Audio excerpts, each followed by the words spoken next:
नमस्कार, मी मंदार फणसे. आवाज महाराष्ट्राचा मध्ये तुमचं स्वागत. महापालिका आणि नगरपालिका क्षेत्रामध्ये बिगर शेती म्हणजे एनएच्या परवानगीसाठी जिल्हाधिकाऱ्यांची पूर्वपरवानगी घेण्याची आवश्यकता राहणार नाही.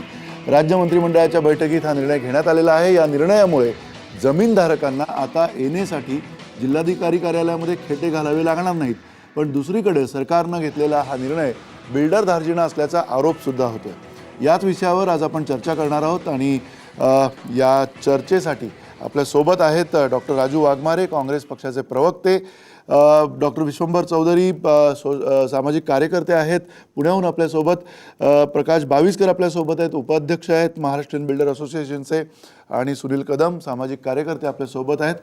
नेमका हा जो निर्णय झालेला आहे या निर्णयाचा काय परिणाम होतोय, काय एकूण महाराष्ट्रामध्ये परिस्थिती असणार आहे, कारण हा खूप आमूलाग्र असा निर्णय झाला आहे असं मानलं जातं आहे. नेमकं या निर्णयाची व्याप्ती काय, या निर्णयामुळे शहरांवरती आणि जी नवी शहरं होत आहेत त्या एकूण शहरीकरणाच्या प्रश्नावरती काय याच्यावरती एकूण इम्पॅक्ट होणार आहे तेही आपण तपासणार आहोत. आपल्या डॉक्टर राजू वाघमारे, तुम्हाला पहिल्यांदा प्रश्न विचारायचा आहे की हा निर्णय आत्ता घेण्यामागे केवळ आणि केवळ निवडणुका असा जो आरोप होतोय त्यामध्ये कितपत तथ्य आहे? या निर्णयामुळे तुम्हाला काय वाटतं की काय किती प्रकारचा कोणाकोणाला फायदा होणार आहे? मंदारजी, काँग्रेस आणि राष्ट्रवादी आघाडीने कुठचेही निर्णय घेतले की विरोधी पक्षाची नेहमी बोंब असते की निवडणुकीला समोर ठेवून हे निर्णय घेतलेले आहेत. आपण जर या निर्णयाची व्याप्ती बघितलीत तर या निर्णयामुळे जवळजवळ 26 महानगरपालिका, 220 नगरपालिका, त्याच्यानंतर 11 हिल स्टेशन्स, या तसेच कंटोन्मेंट एरिया म्हणा किंवा नगरपंचायत आहेत 12, या सगळ्या क्षेत्रातील लोकांना याचा लाभ होणार आहे. कारण या निर्णया पाठीमागचं जर कारण तुम्ही लक्षात घेतलं तर एक सर्वसाधारण नजर आपण जर टाकली तर 50% लोक वेगवेगळ्या ठिकाणी शहरीकरणाकडे आपल्या लोकांची वाढ होत आहे. कारण देशाची प्रगती होते आहे, राज्याची प्रगती होते आहे, औद्योगिक उद्योगधंदे येत आहेत, त्याच्यामुळे जास्तीत जास्त लोकांचा कल हा शहरीकरणाकडे होतोय. आणि अशा वेळी जी एनएची प्रक्रिया हा जो प्रकार होता, या एनएच्या प्रक्रियेमध्ये अशा प्रकारची अडचण होती की जवळजवळ जर एनए करायला आपण बोललो तर जवळजवळ 4 ते 6 महिन्याचा काळ जात होता. कारण वेगवेगळे कागदपत्र त्याच्यासाठी भरावी लागत होती. सरकारी दप्तर, त्याच्यानंतर ज्या लोकल संस्था आहेत, नगरपालिका, महानगरपालिका, यांच्यातलं जाणं येणं परत, तर या सगळ्या गोष्टींचा आणि प्लस दुर्दैवाने या एनएच्या बाबतीत एक जास्तीत जास्त भ्रष्टाचार म्हणा किंवा एक दलाल लोकांची एक साखळी तयार झाली होती. आणि या सगळ्या गोष्टीला मोडीत काढण्यासाठी, कारभारामध्ये पूर्ण पारदर्शकता आणण्यासाठी आणि लवकरात लवकर लोकांची कामं होऊन या महाराष्ट्राची प्रगती कशा चांगल्या पद्धतीने होईल यासाठी सरकारने हा निर्णय घेतलेला आहे. आणि या निर्णयामुळे हा निर्णय सर्वसामान्यांसाठी, ज्यांच्याकडे जमिनी आहेत, ज्यांना उद्योगधंदे करायचे आहेत, ज्यांना वेगवेगळ्या पद्धतीने हे उद्योगधंदे घेऊन पुढे जायचे आहेत, कारण निवासी म्हणा, औद्योगिक म्हणा, या सगळ्या क्षेत्रामध्ये या एनएच्या निर्णयाची भर पडणार आहे. आणि त्याच्यामुळे जनतेचा, सर्वसामान्य जनतेचा हा जास्तीत जास्त फायदा होणार आहे.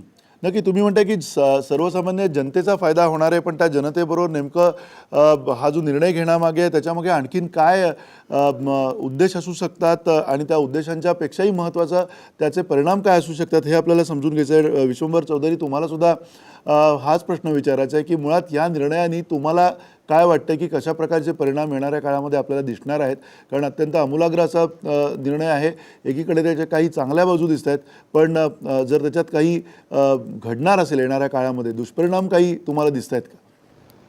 नाही, एक म्हणजे शहरांमध्ये डेव्हलपमेंट प्लान आणि त्याच्या बाहेर रिजनल प्लान ही आपल्याकडची योजना आहे. आता हा मुद्दा अगदी बरोबर आहे की डेव्हलपमेंट प्लानमध्ये ज्याला रेसिडेन्शियल झोनच मुळात दाखवलेला असतो, निवासी भागच म्हणून दाखवलेला असतो, तिथे एनएची अट ही थोडीशी जाचक होती. आता याची चर्चा दोन्ही बाजूंनी होऊ शकते. म्हणजे काही लोक म्हणतील की बघा बिल्डरला फायदा पोहोचतो, पण मला असं वाटतं की बिल्डर्सपेक्षा आता बिल्डर्सना फायदा पोहोचायचा तर बिल्डर्सकडे यंत्रणाच असते आणि त्यांच्याकडे माणसं असतात, त्याच्यासाठी 8-8, 10-10 माणसं असतात फॉलोअप घ्यायला. पण सामान्य माणसाकडे ती यंत्रणा नाही. तो जेव्हा एखादा त्याचा बंगल्याचा एखाद्या छोटेखानी घराचा एनए करायला जातो तेव्हा ती प्रोसेस किमान 8 महिन्याची आपल्याकडे झाली होती. वाघमारे म्हणतात हे बरोबर आहे की दलालांची पण एक साखळी झाली होती आणि तिथे पैसे दिल्याशिवाय काही कामं होत नाहीत हे आपल्याला माहितीच आहे. मग जर करप्शनच्या दृष्टीने भ्रष्टाचाराच्या दृष्टीने पाहिलं तर या निर्णयाचं स्वागत केलं पाहिजे की एक रेड टेपिझम कमी झालं एक कुठल्या प्रकारात, की लाल फितीचा जो कारभार होता तो निरर्थक होता. That was duplication of work. Actually ते दोनदा काम करायला लागायचं. एक रेसिडेन्शियल झोन म्हणून मान्यता कॉर्पोरेशनची घ्यावीच लागते, तिथे प्लान पास होतात आणि इकडे पण होतात. तर एका अर्थाने डुप्लिकेशन टाळलं. या निर्णयाचं स्वागत केलं पाहिजे. मी असं म्हणणार नाही की बघा बिल्डर धार्जिनं, कारण शेवटी घरं बांधून बिल्डर सामान्य माणसाला देणार आहेत. सामान्य माणूस स्वतःचं घर मुळात बांधणार आहे आणि बिल्डर्सना 10 जरी आणखी परवानग्या लादल्या तर त्यांना फरक पडत नाही. त्याचं कारण त्यांच्याकडे मोठी यंत्रणा असते त्याच्यासाठी. सामान्य माणसाची ती गोष्ट नाही, म्हणून त्याचं स्वागत आहे. पण जो मूळ मुद्दा आहे की रेसिडेन्शियल झोन सुद्धा ठरवताना किंवा इतर गोष्टी ठरवताना आता एनए लागणार नाही इथपर्यंत ठीक आहे, पण त्याचा अर्थ आता कॉर्पोरेशन्स आणि स्थानिक स्वराज्य संस्थांची मनमानी होणार आहे का की ते म्हणतील तिथे रेसिडेन्शियल, मग एनएचं तर परमिशन नाहीच आहे. तर त्याचे संबंधी व्यवस्था काय असणार आहे की महसुलातून किती जमीन तिचं नाशेतीकरण होणार आहे. कारण अन्न सुरक्षेचा प्रश्न आपल्या समोर आहे आणि दिवसेंदिवस जमिनी कमीच होत जात आहेत हे आपल्याला मान्यच आहे सगळ्यांना. पण त्यामुळं जर समजा या प्रमाणावर जर काही त्याचा परिणाम होणार असला आणि स्थानिक स्वराज्य संस्थांमध्ये आमचे माननीय नगरसेवक हे जे पाहिजे ते वाढून घेणार असतील तर ते नक्की धोकादायक आहे. पण अन्यथा एनए हा क्लिष्ट विषय होता, तो कमी झाला. याच्याबद्दल सामान्य नागरिकांच्याकडून त्याचं स्वागत झालं पाहिजे असं मला वाटतं. अच्छा, एक प्रकारे खरं दुहेरी ही परिस्थिती आहे.